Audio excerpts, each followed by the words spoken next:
നമസ്കാരം. നടി ആക്രമിക്കപ്പെട്ട കേസുമായി ബന്ധപ്പെട്ട വിചാരണ കോടതി വിധി പകർപ്പ് പുറത്തുവന്നതോടെ വിധിന്യായവുമായി ബന്ധപ്പെട്ട വിശദാംശങ്ങൾ അനുദിനം പുറത്തു വന്നുകൊണ്ടിരിക്കുകയാണ്.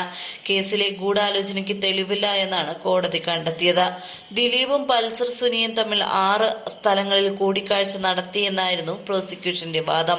ദിലീപും പൾസർ സുനിയും തമ്മിലുള്ള ബന്ധത്തിന് അന്വേഷണ സംഘം ചൂണ്ടിക്കാട്ടിയിരുന്നത് 2013 ഇറങ്ങിയ ദിലീപ് നായകനായ സൗണ്ട് തോമ എന്ന സിനിമ മുതൽ ജോർജേട്ടൻ സ്ഫൂരം വരെയുള്ള കാലയളവിൽ നടന്ന സംഭവ വികാസങ്ങളാണ്.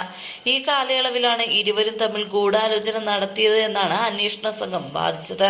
2013 പൾസർ സുനിയുമായി ദിലീപ് ബന്ധം തുടങ്ങുന്നത്.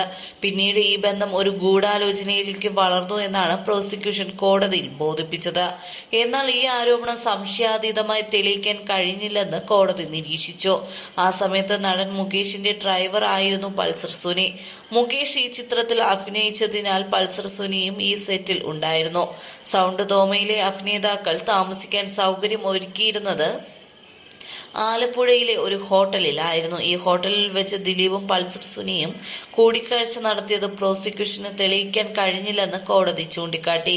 ഇവർ തമ്മിൽ കൂടിക്കാഴ്ച നടത്തിയെന്ന പ്രോസിക്യൂഷന്റെ ആരോപണത്തിന് തെളിവായി നൽകിയത് മുകേഷിന്റെ മേക്കപ്പ് മാനായിരുന്ന പുരുഷോത്തമന്റെ മൊഴിയാണ്.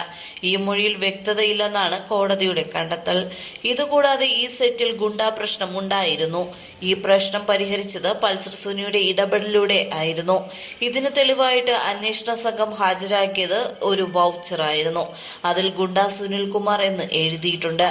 എന്നാൽ ഇതെല്ലാം പൾസർ സുനി ആ സെറ്റിൽ ഉണ്ടായിരുന്നുവെന്ന് ഉറപ്പിക്കുന്നതിന് അന്വേഷണ സംഘത്തിന് കഴിഞ്ഞിട്ടില്ലെന്നാണ് കോടതി പറയുന്നത്. ഈ ഘട്ടത്തിലാണ് 1-ാം പ്രതി പൾസർ സുനിയും 8-ാം പ്രതി ദിലീപും തമ്മിൽ കൂടിക്കാഴ്ച നടത്തിയെന്ന വാദങ്ങൾ കോടതി തള്ളിക്കളയുന്നത്. കൊച്ചിയിലെ ഒരു ഹോട്ടലിൽ മഴവില്ലഴകിൽ എന്ന പരിപാടിയുടെ റിഹേഴ്സൽ ക്യാമ്പിൽ വെച്ചും ഇരുവരും കണ്ടതായി പ്രോസിക്യൂഷൻ പറയുന്നുണ്ട്.